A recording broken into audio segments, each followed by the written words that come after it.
मैं इस विज्ञान में गहराई से जाना चाहता हूँ ताकि यह पता लगाया जा सके कि प्लास्टिक वास्तव में उर्वरता को प्रभावित करती है या नहीं। और मैं इस विवादास्पद विषय के पीछे की सच्चाई को उजागर करने के लिए खुद को चुनौती दे रहा हूँ।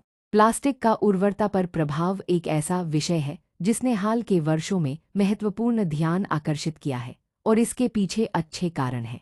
जैसा कि हम अपने दैनिक जीवन में आगे बढ़ते हैं, हम लगातार प्लास्टिक के संपर्क में रहते हैं, पानी की बोतलों से लेकर खाद्य पैकेजिंग तक, और यहाँ तक कि कुछ सौंदर्य प्रसाधनों में भी। लेकिन क्या आपने कभी सोचा है कि इसका हमारी प्रजनन स्वास्थ्य के लिए क्या मतलब हो सकता है? मुख्य चिंताओं में से एक रसायनों जैसे बीपीए और थैलेट्स है, जो कई प्रकार के प्लास्टिक में पाए जाते हैं। ये रसायन अंतःस्रावी व्यवधानकर्ता के रूप में जाने जाते हैं, जिसका अर्थ है कि वे हमारे हार्मोन के साथ हस्तक्षेप कर सकते हैं और हार्मोन प्रजनन स्वास्थ्य में एक महत्वपूर्ण भूमिका निभाते हैं। इसलिए यह आश्चर्य की बात नहीं है कि इन रसायनों के संपर्क में आने से उर्वरता संबंधी समस्याएं जुड़ी हुई हैं।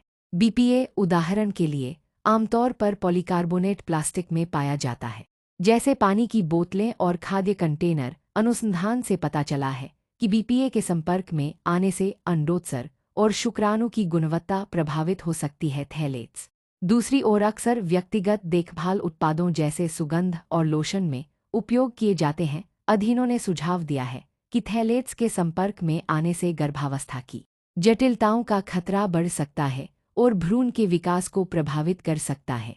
विज्ञान और भी दिलचस्प हो जाता है जब हम देखते हैं कि ये रसायन प्रजनन स्वास्थ्य को कैसे प्रभावित करते हैं। कुछ अध्ययनों ने सुझाव दिया है कि बीपीए और थैलेट्स के संपर्क में आने से हमारे प्रजनन प्रणाली के विकास में बदलाव आ सकता है, जिससे समस्याएं जैसे पॉलीसिस्टिक ओवरी सिंड्रोम या कम शुक्राणु की संख्या हो सकती है। लेकिन इस बारे में विशेषज्ञों का क्या कहना है?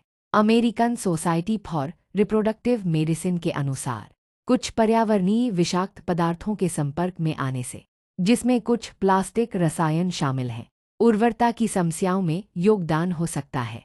एक अध्ययन जिसने मेरा ध्यान आकर्षित किया वह 2019 की 32 अध्ययनों की समीक्षा थी, जिसमें बीपीए और उर्वरता के बीच संबंध की जांच की गई थी। शोधकर्ताओं ने पाया कि बीपीए के संपर्क में आने से पुरुषों और महिलाओं दोनों में उर्वरता कम हो सकती है। एक अन्य अध्ययन जो एनवायरमेंटल हेल्थ पर्सपेक्टिव्स जर्नल में प्रकाशित हुआ था, में पाया गया कि जिन महिलाओं के मूत्र में थैलेट्स का स्तर अधिक था, उनकी आईवीएफ उपचार की सफलता दर कम थी।